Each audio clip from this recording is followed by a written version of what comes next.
यकीन नहीं होता कि हिंदू और इस्लाम मजहब में इतनी ज्यादा सिमिलैरिटीज हैं, जिसे देखकर लगता है कि ये एक ही मजहब के दो अलग अलग वर्जन्स हैं, जैसा कि हिंदू स्क्रिप्चर्स में नबी पाक का जिक्र होना है।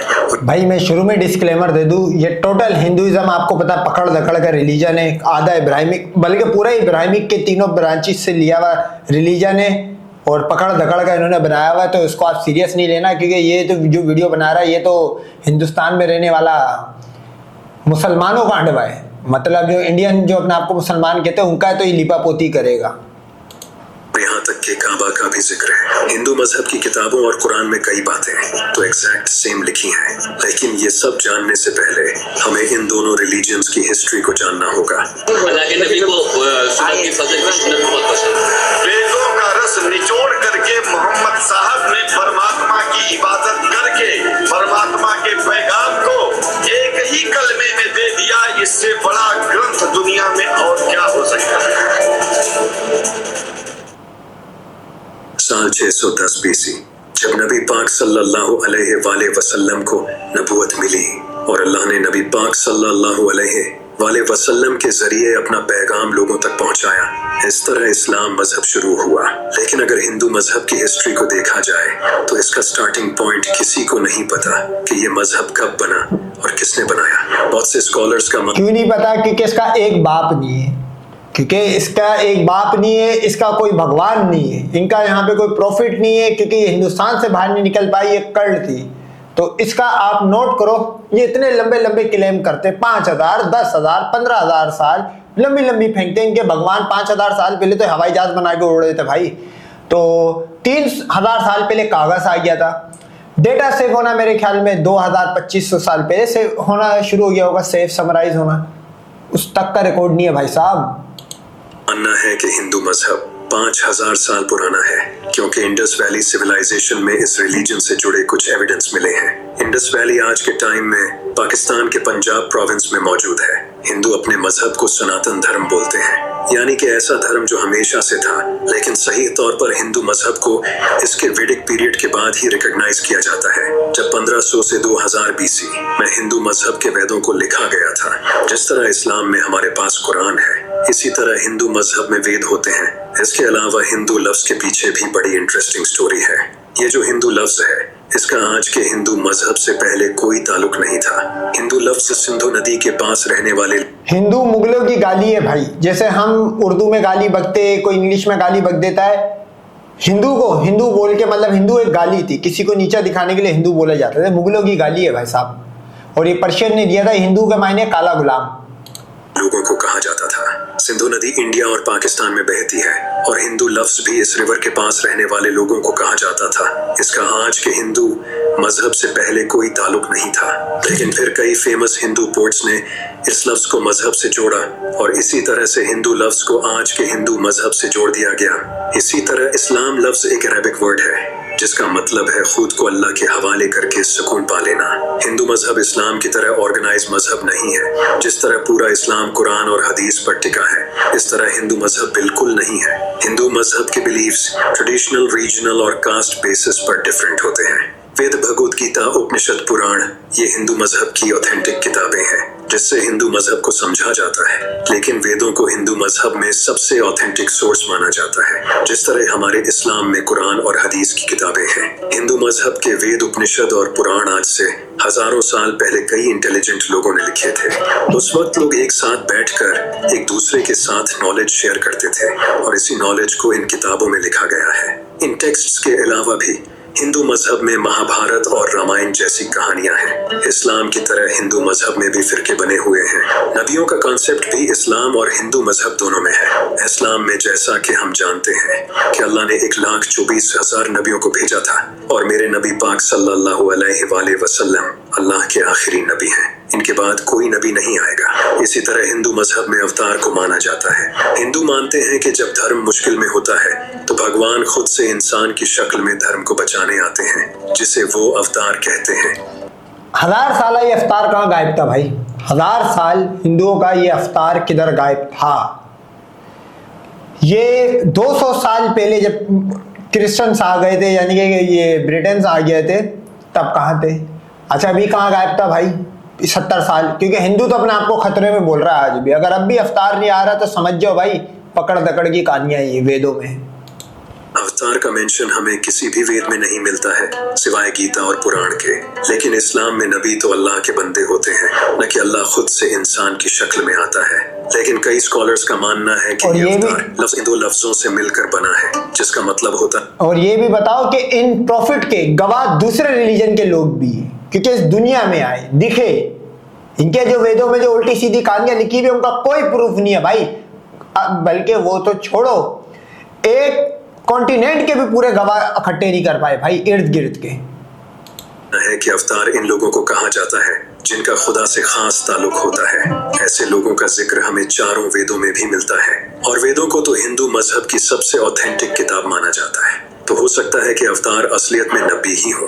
लेकिन अगर मैं आपको कहूं कि नबी पाक सल्लल्लाहु अलैहि वसल्लम का जिक्र हिंदू किताबों में है, तो आप इस बात पर बिल्कुल यकीन नहीं करोगे। भविष्य पुराण में ये लिखा है कि एक मोहम्मद नाम का उस्ताद अपने साथियों के साथ अरब में आएगा।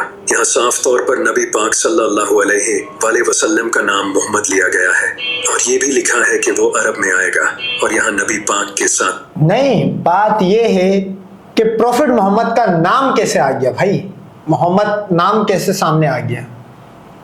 सवाल ये पैदा होता है, इसका मतलब यही है कि वेद ये बाद में लिखे गए। भाई अगर ये इतने साल पहले का था तो आप नोट करो प्रॉफिट मोहम्मद के बारे में पेशन गोइया यहूदियों में भी हो गई थी, क्रिश्चियंस में भी हो गई थी, लेकिन नाम किसी ने डिस्क्लोज नहीं था भाई। कि यहाँ तो नाम भी चल रहा है। आप समझ जाओ कितने बड़े ये कॉपी पेस्ट ग्रुप है ये हिंदू थी, यानी सहाबा कराम का भी जिक्र है। और यहाँ ये भी लिखा है कि वो पूरी इंसानियत में सबसे बेहतर होगा। इसी तरह अथर्व वेद में भी लिखा है कि वो नरशंसा होगा, वो कोरामा होगा, जो कि 60,000 दुश्मनों में भी महफूज रहेगा। यहाँ बताया गया है कि वो नरशंसा होगा। नरशंसा का मतलब होता है तारीफ करने वाला, और कोरामा का मतलब होता है पीस फैलाने वाला। और आप ये तो अच्छे से जानते हैं कि अल्लाह ने नबी पाक को पूरी दुनिया के लिए रहमत बनाकर भेजा था। लेकिन कोरामा का एक और मतलब होता है एमिग्रेंट्स, और नबी पाक भी मक्का छोड़कर मदीना चले गए थे, क्योंकि उस वक्त मक्का के लोग आपके दुश्मन बन चुके थे। इसके अलावा अथर्ववेद में भी लिखा है कि वो ऊंट पर सवारी करेगा, जिसका रथ आसमान को छुएगा। आपको ये भी अच्छे से पता होगा कि नबी पाक सल्लल्लाहु अलैहि वसल्लम ने अपनी जिंदगी में कितनी बार ऊंट पर सफर किया है। इसके अलावा अथर्ववेद में भी लिखा है जब वो लोग जंग के मैदान में तारीफें सुनेंगे तो उनकी हिम्मत बढ़ जाएगी, और वो 10,000 दुश्मनों से लड़े बगैर जीत जाएंगे और कारों के खिलाफ लड़ेंगे। यहाँ लिखा है कि जब वो जंग के मैदान में तारीफें सुनेंगे तो उनकी हिम्मत बढ़ जाएगी। यही अल्लाह कुरान में फरमाता है। और जब मोमिनों ने काफिरों के लश्कर को देखा तो कहने लगे ये वही है जिसका खुदा और उसके पैगंबर ने हमसे वादा किया था, और खुदा और उसके पैगंबर ने सच कहा था, और इससे उनका ईमान और इताअत और ज्यादा हो गई। और हिस्ट्री में जब मूता की जंग हुई उस वक्त 3,000 मुसलमान 10,000 काफिरों के मुकाबले में थे। और यहाँ ये भी लिखा है कि वो कारों के खिलाफ लड़ेंगे। कारों का मतलब होता है तारीफ करने वाला। अगर हम इसे अरबी में ट्रांसलेट करें तो ये बनता है अहमद, जो कि नबी पाक सल्लल्लाहु अलैहि वसल्लम का ही एक नाम है। इसके अलावा भी मंत्र नंबर 7 में लिखा है भगवान की मदद से अभांडू बेस्ट चीफ्स और 60,099 दुश्मनों को हराएगा। और यहाँ जिस इंसान का नाम अभांडू लिया गया है इसका मतलब होता है यतीम, जो कि हम जानते हैं कि नबी पाक सल्लल्लाहु अलैहि वसल्लम बचपन से यतीम थे। सामवेद में ये लिखा है कि इस ऋषि को इसकी माँ दूध नहीं पिलाएगी। नबी पाक ने भी अपनी माँ का दूध नहीं पिया, क्योंकि आपको आपकी दाई हलीमा सादिया ने दूध पिलाया था। आप नोट करो, अब भी अगर आपको शक हो रहा है कि ये कितना मतलब कितने ये मुसलमानों के दौर में ये रिलीजन एक तरह का समराइज होना शुरू हुआ। इन्होंने मुसलमानों को ठंडा करने के लिए, कूल डाउन करने के लिए भाई साहब ये कॉपियां पेस्ट करी है, क्योंकि उस दौर में तो गुलाम थे। अब ये निकाल नहीं पा रहे। अगर कोई हिंदू इस चीज का इंकारी है तो भाई फिर वो प्रॉफिट मोहम्मद को मानना शुरू कर दे, मोहम्मद अरबी का कलमा पढ़ ले। अगर नहीं पढ़ रहा तो इसका मतलब वो वेद का मुनकर है। वेद का मुनकर है इसका मतलब आप हिंदू नहीं हो। जिस तरह इस्लाम में हम इमाम मेहदी का इंतजार करते हैं और हमें पता है कि क़यामत से पहले इमाम मेहदी का ज़ुहूर होगा, इसी तरह हिंदू मजहब में लोग कल की अवतार को मानते हैं और इनका ये मानना है कि जब भी कलयुग होता है तो कल की अवतार अपीयर होता है, जो कि विष्णु का ही एक अवतार होता है। ये कल्कि ने इनको ऐसे मतलब लालच या चूरन बेचा हुआ है कि भाई साहब ये इसके वेट में इनकी आधी नस्ल खत्म हो गई है हिंदुओं की, आधी ये गजवा हिंद में भी हो जाएगी जब आखिरी हिंदू को 1000 अफसरी के पास भेजा जा रहा होगा जिसके शौकीन है। ये तब भी उससे जब पूछे कि हाँ भाई तेरा अवतार आया तो ये वो बोल रहा हाँ हाँ आएगा। दरअसल अवतार इनके हम ही है भाई, कल की हम ही है। कल की अवतार का हिंदू आज इंतजार कर रहे हैं। इनका मानना है कि कल की अवतार बहुत जल्द इस दुनिया में अपीयर होगा। इसी पर हिंदू मजहब के बहुत बड़े स्कॉलर पंडित वेद प्रकाश ने एक किताब लिखी थी जिसमें उन्होंने बताया था कि हिंदू जिस कल की अवतार का इंतजार कर रहे हैं वो ऑलरेडी इस दुनिया में आ चुका है और वो कल की अवतार हमारे नबी हजरत मोहम्मद सल्लल्लाहु अलैहि वसल्लम थे। वेदों में लिखा है कि कल की अवतार भगवान का आखिरी मैसेंजर होगा। नबी पाक सल्लल्लाहु अलैहि वसल्लम भी अल्लाह के आखिरी नबी हैं। इस अवतार के बाप का नाम विष्णु भगत होगा और इसकी माँ का नाम सोमनिप होगा।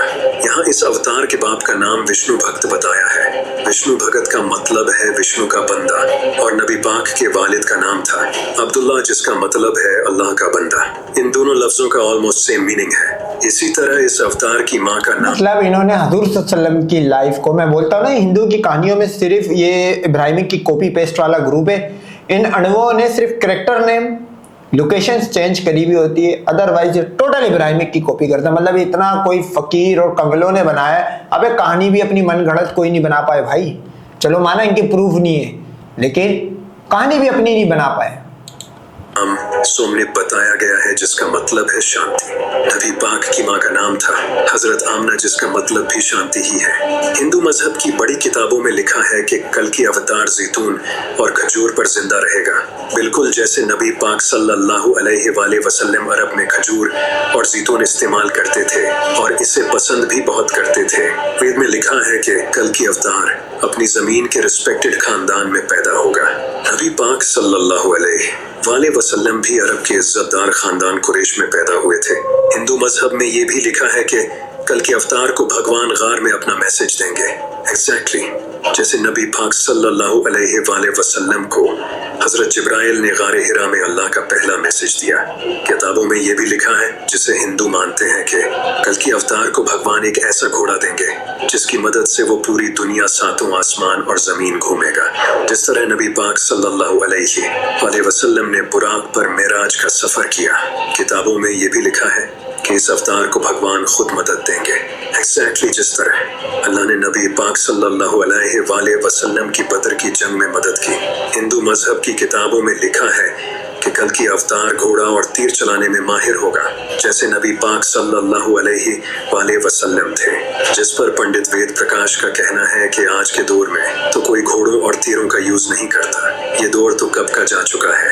अब तो मिसाइल्स, बॉम्ब्स और टैंक्स से जंगें लड़ी जाती हैं, तो इसीलिए हिंदू का इस अवतार का इंतजार करने का कोई पॉइंट नहीं है। ये अवतार नबी पाक सल्लल्लाहु अलैहि वसल्लम ही थे। बिल्कुल भाई, अगर देखा जाए इन्होंने तो कॉपी पेस्ट करा हुआ हिंदुओं ने, मैं इनकी किताब का क्या बोलूं, लेकिन अगर ये हिंदू कोई वीडियो देख भी रहा है तो भाई अब देखो तलवार और तीर का दौर तो वापिस नहीं आएगा। अभी आपने पाकिस्तान का देखा, पाकिस्तान ने तुम्हारा क्या कीमा बनाया ड्रोन से, फतह 1 से, अभी बाबर क्रूज और फला डिमकाने मिसाइल तो चले नहीं। अब तो जदीद होते जा रहा है, अब तो एयरफोर्स भी खत्म होते जा रही है। जिस तरह टर्की ने ड्रोन बनाया है जो डायरेक्ट जहाजों को हिट मार रहा है, तो मैं ये समझता हूँ कि अब ये दौर नहीं आएगा। और इनका कल की अवतार के बारे में इनकी किताब वेद में लिखा हुआ है कि कल की अवतार जो इनका लास्ट होगा वो उस दौर में आएगा जब तीरों का यूज हो रहा होगा, तीर और तलवार का दौर अपनी आने वाला।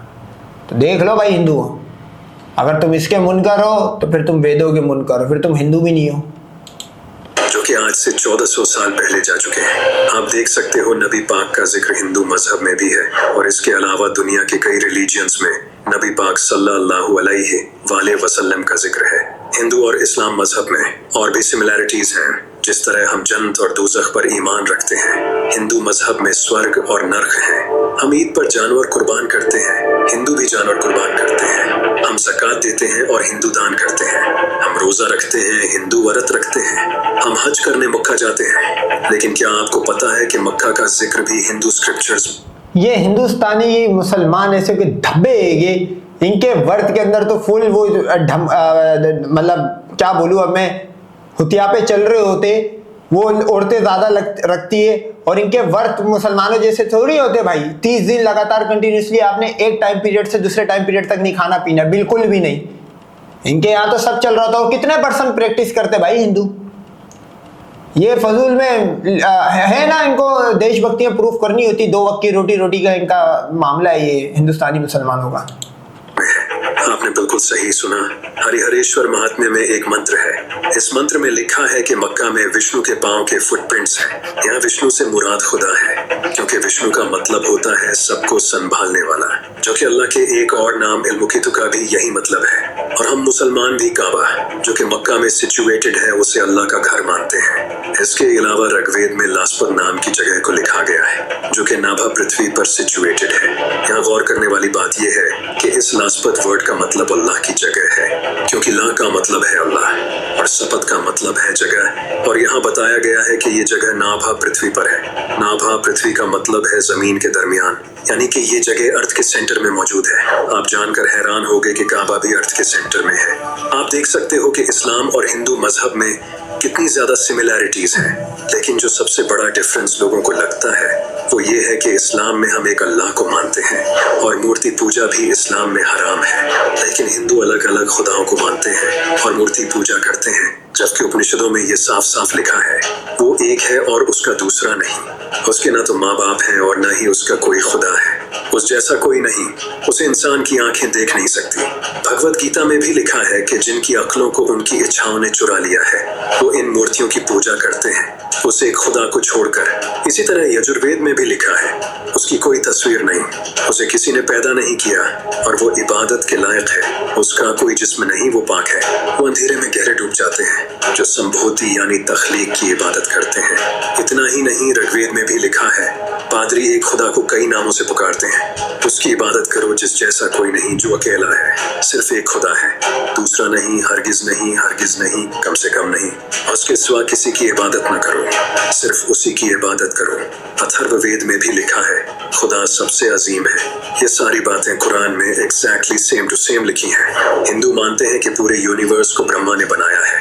अबे कुरान में लिखी है, बाद में इन्होंने कॉपी करी है उल्लू के एल का मतलब होता है क्रिएटर, जिससे आप अल्लाह भी कह सकते हो। शंकराचार्य जी जो हिंदू मजहब के सबसे बड़े स्कॉलर थे, उन्होंने कहा था कि ब्रह्मा ही सच है। वो भी एक ही खुदा में मानते थे, यानी कि खुदा एक है और वही सच है। नहीं, ब्रह्मा सच है तो ब्रह्मा ने तो अपनी बेटी को करा है। तो ये मेरे ख्याल में ये पक्का वो नहीं, वो मज़ारों में वहां पे जाके टन टन जो कर रहे होते, ये वो वाला इसने वीडियो बनाई है।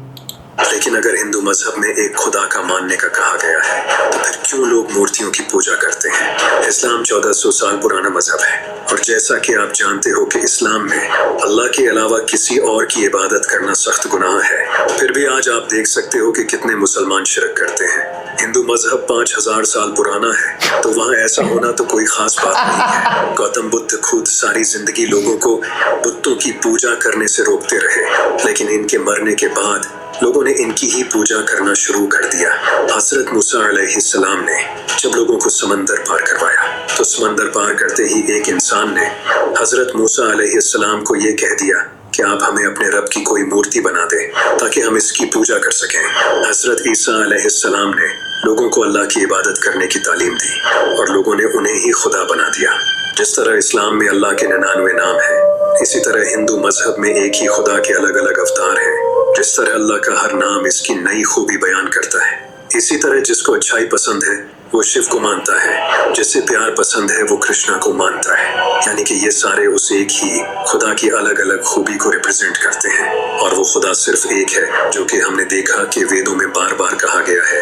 जिस तरह अल्लाह को कोई रहमान के नाम से याद करता है तो कोई मालिक के नाम से, लेकिन याद तो उस एक ही को किया जा रहा है। लेकिन अब प्रॉब्लम यह है कि हिंदुओं ने उस एक खुदा को छोड़कर इन मूर्तियों को पकड़ लिया है, जो कि इंसान ने खुद बनाई है और वो खुद की बनाई हुई चीज के प्यार में पड़ गया है और यही शिरक है। इन मूर्तियों को छोड़ो और उस एक को पकड़ो। वही तो राम है, शिव है, कृष्णा है, वही मेरा अल्लाह है, वही इस यूनिवर्स का सच। ना राम है, ना कृष्ण है, ना प्रीशन है। इनकी अपनी लाइफ उठा लो तो तुझे पता लगेगा किसी हिंदू के एल से जन्मे हुए अपना इंडियन मुसलमान सिर्फ अल्लाह है। जिसे हिंदू मजहब में सत्य कहते हैं। इसी तरह हिंदू मजहब में महाभारत और रामायण जैसी कहानियां हैं जिनसे इंसान को बहुत कुछ सीखने को मिलता है, लेकिन ये सिर्फ माइथोलॉजिकल कहानियां हैं। ऐसा हिस्ट्री में सच में नहीं हुआ था। ये कहानियां लोगों ने लिखी हैं इंसान को सबक देने के लिए, जिस तरह हमारे इस्लाम में भी मौलवी कई पीरों की कहानियां सुनाते हैं जिनका कोई ऑथेंटिक सोर्स नहीं। इसके अलावा हिंदू मजहब तो बाकी मजहबों को भी सच मानता है। भाई तो उनको कोई पूछता नहीं है, उनको एक जाहिल तबका ही पूछता है। सही है, उनका कोई नस्ल नहीं चल रही, इनकी तो नस्ल चल रही है। इसका मानना है कि रास्ते अलग अलग हो सकते हैं लेकिन सबकी मंजिल एक है। हिंदू मजहब में कहीं भी ये नहीं लिखा कि दूसरे मजहब झूठे हैं। इसी वजह से महात्मा गांधी जैसे लोगों ने भी इस्लाम की काफी बार तारीफ की है। यहाँ तक कि कई हिंदू तो मेरे इमाम हुसैन से भी मोहब्बत करते हैं और इनका मातम भी करते हैं, जिन्हें हुसैनी ब्राह्मण कहा जाता है। मैं बस इतना ही कहना चाहूंगा, जिस मजहब पर हम एक दूसरे से लड़ते हैं वो असलियत में तो एक ही खुदा को मानते हैं। इसीलिए हमें मूर्ति पूजा से हटकर उस एक खुदा की इबादत करनी चाहिए जिसका जिक्र कुरान और वेद दोनों में है।